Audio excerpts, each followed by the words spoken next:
Hello everyone, my name is Dr. Juan Hernandez and I currently serve as the Director of Choral Activities at Odessa College. Welcome to Cantemos en Español.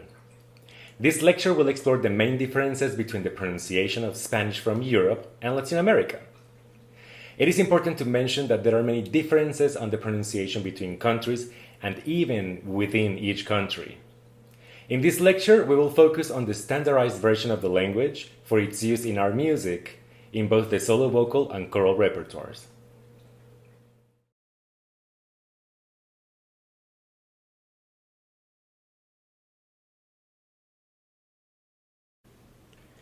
In this lecture, we will learn the 5 vowel sounds, the correct pronunciation of diphthongs and triphthongs, letter R flipped or rolled, letter D hard or soft pronunciation, letter G hard or soft pronunciation, letters B and V hard or soft pronunciation, letter S, letter C with both Latin American and European pronunciations, letter Z with both Latin American and European pronunciations, letter H, letter X, letter J, letter ñ, and the remainder of consonants.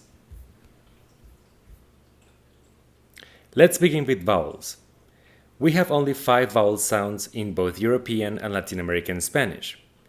These vowels can be grouped into open and closed vowels. Open vowels are a, e, and o, and closed vowels are I and U.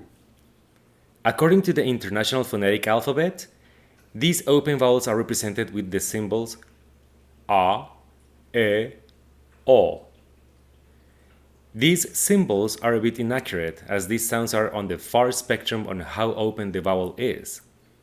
The correct pronunciation of these vowels should be a, e, and o. I decided to represent the correct openness of vowels e and o with an asterisk. E and o are somewhere in between their open and closed versions. E is neither e nor e, rather e. And o is neither o nor o, rather o. I and U are always closed. I, U. Y is a special case because it works as both vowel and consonant. If the letter is found before a vowel, it turns into a j. For example, in the word yegua or yo. There are some sources that suggest to pronounce the Y before a vowel as a ya or ya. These 3 sounds I just explained in these 2 words would be yegua, yo, yegua, yo, yegua, yo. If the Y is found after a vowel, then it becomes an I. Ay, buey, hoy, cuy. If you find the letter by itself, it will be pronounced as a closed I. This example has the use of the Y as a vowel and consonant. Tú y yo. Now, let's talk about diphthongs. First, what is a diphthong? By definition, it is a sound formed by a combination of 2 vowels in a single syllable. To talk about diphthongs, we need to remember that a, e, and o are open vowels, and I and U are closed. The following explanation is for the appearance of a diphthong in a syllable that is both accented and unaccented. When you find a combination of an open and closed vowel, the general rule is that the open vowel gets elongated. Why is this important? Because this will determine the correct pronunciation of the word, especially when we sing. Let's look at the word canción. The last syllable, ción, is accented and is conformed of a closed and open vowel. If we were to sing a piece with this word, we would need to elongate the o, canción, instead of canción. Let's look at all possible combinations and say them out loud with me. Aire, auto, ay, aliado, cuando, aceite, euro, buey, ardiente, atuendo, asteroide, glamour, hoy, dioses, monstruoso. Now, if the diphthong is found in an accented syllable, both vowels receive the same length. If the composer set the text correctly, meaning that the unstressed syllable would not receive a significant length in terms of musical writing, for example, airoso. If the composer set a long note value for the unstressed diphthong, then you should elongate the open vowel. Listen to the difference between airoso and airoso. Airoso, airoso. Let's talk about what happens when we have a combination of the two closed vowels, e and u. The vowel that comes second is the vowel that gets elongated. For example, the following words have a combination of eu, ciudad, triunfo. Now inverted ue, arruina, fuiste. The following cases need special attention. When we have a combination of ue or ui preceded by either a g or a q, the u disappears. Thus we have gi, ge, ki, que. A few examples are guiño, guerra, Quito, queso. To complicate things a bit, when in gi and ge, the u appears with an umlaut, the u reappears, pronounced. Cigüeña, guiro, agüita. Now, there are instances when we have three vowels in one syllable, and these are called triphthongs.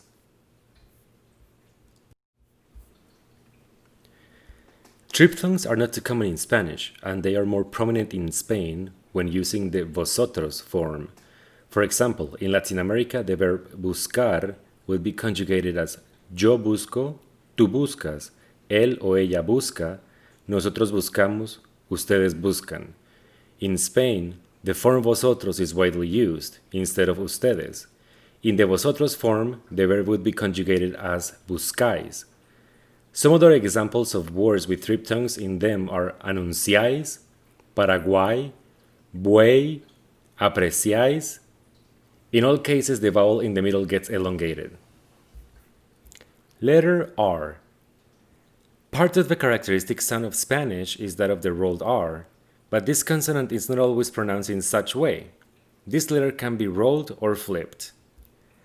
When the R is in between vowels, it is flipped. For example, cariño, Aruba, era, héroe, ira, mire, tesoro, Uriel. If the R is after a consonant, it is flipped as well. Gracias, ocre, madre, criatura. But there is an exception to this rule, and it is when the R is after an N, which needs to be rolled. Let's talk about rolled R's then. To continue with the previous idea, the R after a consonant is not rolled, except when after N. For example, honra and Enrique. All these examples were R after consonant. But what happens if the R is before the consonant? In this case, if the R is before any consonant, then is rolled. For example, arte, armar, orca, Turquía. Now, as a rule of thumb, the initial R in a word is rolled. For example, raza, reza, risa, rosa, rusa. Another rule is that if there are two R's together, they need to be rolled. For example, carro, ahorrar, parra. Furthermore, If the R appears as the last letter of a word, it will be rolled as well. Amor, mirar, escuchar. Now, if after the word that ends with R comes a word that begins with a vowel, the R is flipped, if the two words were being said in one sentence. Let's pretend that a piece has the word amor repeated several times in a row. Then we would say amor, amor, amor, amor. Let's talk now about the hard or soft pronunciation of letter D.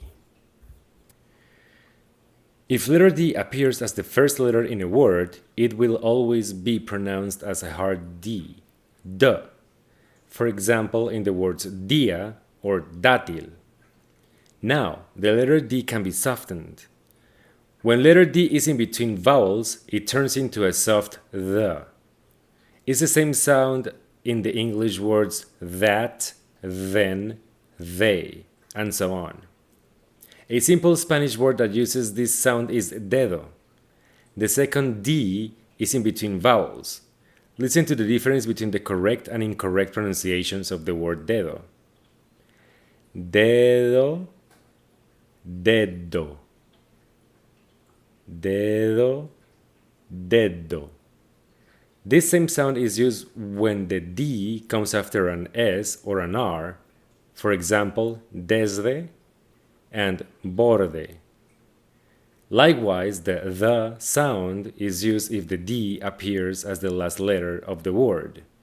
Usted, verdad.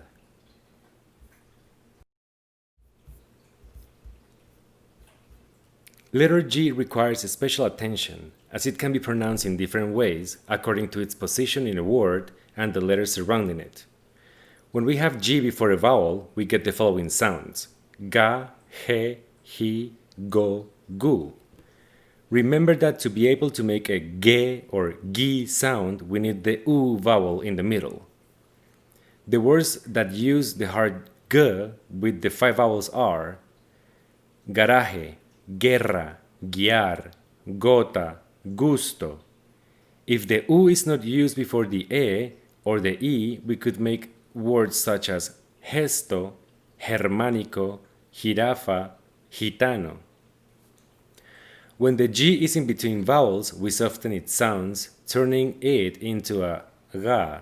For example, the words aga and amigo. This same sound is also used when the G appears after an S or a Z. For example, desgastar or juzgar. The G as an initial letter in a word will always be pronounced as a hard G, G. Some examples of hard G, G are guía, güero. Some examples of soft G, G are águila, agüero. Something similar happens with letter Q, which we will find before UE and UI, thus producing que and ki. In borrowed words, we might find the Q before any other vowel, such as in the word Qatar. Letters B and V are pretty much treated the same way when it comes to pronunciation. If both letters appear as the first letter in a word, they will be pronounced as B. For example, bueno y vaca. In between vowels, you guessed right, both the B and the V are softened. For example, tuba and ua. When these letters appear after an S or an R, they also turn into a soft V. For example, esbozar, órbita, desviar, intervalo. When the letter B appears before an L or R, it also turns into a softened B, like the words hablar or sobre. Letter S, in most cases, will be pronounced as an S, but there are a few exceptions in which the S produces a Z sound. When the S appears before a voiced consonant, such as B, G, and L, the S sounds like an Z. Some words that use this combination of S and voice consonants are atisbar, desgranar, and aislar. The C and Z have very characteristic sounds in Spain according to certain rules. We will begin with the letter C. This letter is pronounced as a hard K when it appears before an A, O, and U, resulting in Ka, Ko, Ku, both in Latin America and Spain. For example, cabra, coyote, cultura.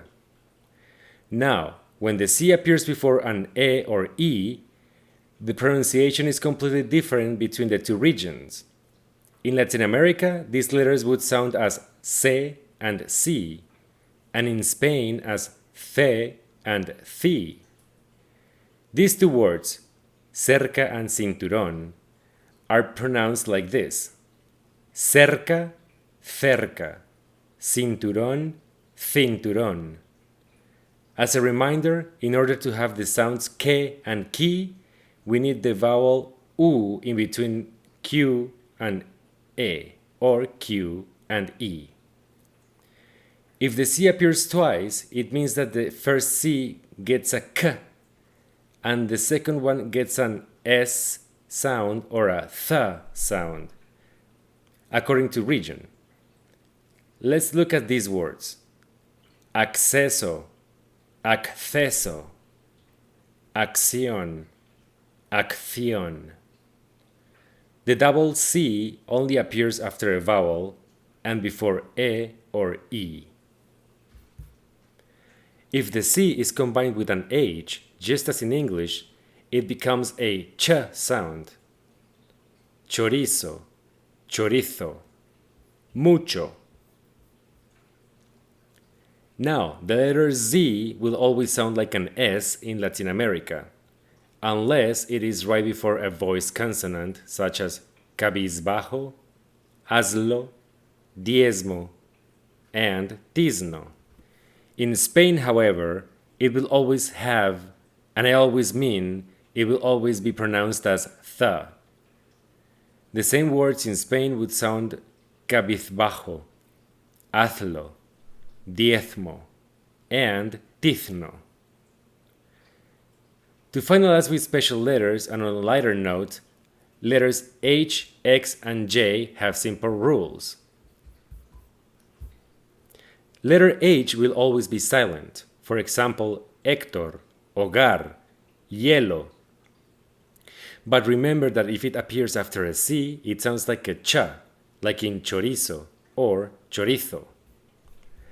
Letter X will sound like an S if it's the initial letter in a word. For example, xilófono. But it turns into a x sound if it's in the middle of a word. For example, examen and taxi. Lastly, letter J will always have an h sound. For example, my name, Juan, or words joven and jaula. Letter ñ, which is very particular to Spanish language, is pronounced in the same way the word onion is pronounced, and uses the symbol ñ. Common words are uña and puñal. The use of letter L is quite simple. Combined with any vowel would sound like la, le, li, lo, lu, unless there are two L's in a row, which would make them sound as y. For example, lluvia, llorar, cabello. The rest of the letters not included in this lecture sound just as they do in English. For example, F, fa, fe, fi, fo, fu. Letter K, ka, ke, ki, ko, ku. Letter M, ma, me, mi, mo, mu. Letter N, na, ne, ni, no, nu. Letter P, pa, pe, pi, po, pu. Letter T, ta, te, ti, to, tu. Not to be pronounced as the English T, it is not affricate. And letter W, wa, we, wo, wu, which is foreign to the language. When reading full phrases, it is important to elide the words. Therefore, all the rules of consonants in between vowels apply to the text. A trick would be to put all the words together in a sentence as if they were one word. Let's apply all these concepts on this brief text by Chilean poet Pablo Neruda, which, if we want to be completely orthodox, we should use the Latin American pronunciation. Let's read it first using Latin American pronunciation and then European pronunciation. Me gustas cuando callas porque estás como ausente, y me oyes desde lejos y mi voz no te toca. Parece que los ojos se te hubieran volado, y parece que un beso te cerrará la boca. Me gustas cuando callas porque estás como ausente, y me oyes desde lejos y mi voz no te toca. Parece que los ojos se te hubieran volado, y parece que un beso te cerrará la boca. This is all for now. I hope you learned some new things about the pronunciation of the Spanish language. I want to give special thanks to Jacqueline Zanderwall and Vocal Artistry Art Song Festival for inviting me to be a part of this year's version of the festival. I hope we can meet in the near future. Have a great day.